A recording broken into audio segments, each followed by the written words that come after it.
નમસ્કાર મિત્રો, વિડીયોમાં તમારું સ્વાગત છે। જી હા મિત્રો, અત્યારે હાલ મોટા અને દુઃખદ સમાચાર સામે આવી રહ્યા છે। તો મિત્રો, સમાચારમાં વાત કરીએ તો સાઉથના પ્રખ્યાત દિગ્દર્શક, અભિનેતા અને સિનેમેટોગ્રાફ વેલુ પ્રભાકરનું નિધન થયું છે। તમિલ ફિલ્મ રેડમાં અભિનય કરનાર વેલુ પ્રભાકરને હવે આ દુનિયામાં નથી। તેમને આજે એટલે કે 18 જુલાઈના રોજ 68 વર્ષની વયે અંતિમ શ્વાસ લીધા છે। તેમનું ચેન્નઈ એક ખાનગી હોસ્પિટલમાં નિધન થયું છે। વેલુ પ્રભાકરના મૃત્યુની પણ પુષ્ટિ થઈ છે। એવું કહેવામાં આવી રહ્યું છે કે તેઓ લાંબા સમયથી બીમાર હતા અને થોડા દિવસથી આઈસીયુમાં હતા। જી હા મિત્રો, અત્યારે હાલ મોટા અને દુઃખદ સમાચાર સામે આવી રહ્યા છે।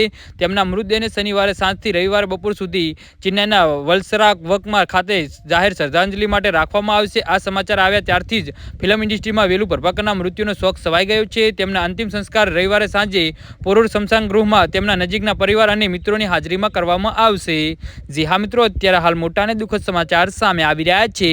ફિલ્મ નિર્માતા અગાઉ અભિનેત્રી અને દિગ્દર્શક જયા દેવી સાથે લગ્ન કર્યા હતા। ઘણા વર્ષોથી છૂટાછેડા બાદ તેમને 60 વર્ષની ઉંમરે ફરી લગ્ન કર્યા હતા। 2017માં તેમને અભિનેત્રી શર્લી દાસ સાથે લગ્ન કર્યા હતા। શ્રી દાસ વેલુ પ્રભાકર કરતાં 30 વર્ષ નાની હતી, જેને તેમની 2009ની ફિલ્મ કઠલ કઠનાઈમાં કામ કર્યું હતું। જી હા મિત્રો, તો આના વિશે તમારું શું કહેવું છે તો નીચે અમારી કમેન્ટ બોક્સમાં જરૂરથી જણાવજો અને અમારી યુટ્યુબ ચેનલને સબસ્ક્રાઈબ કરવાની ભૂલતા નહીં। ધન્યવાદ।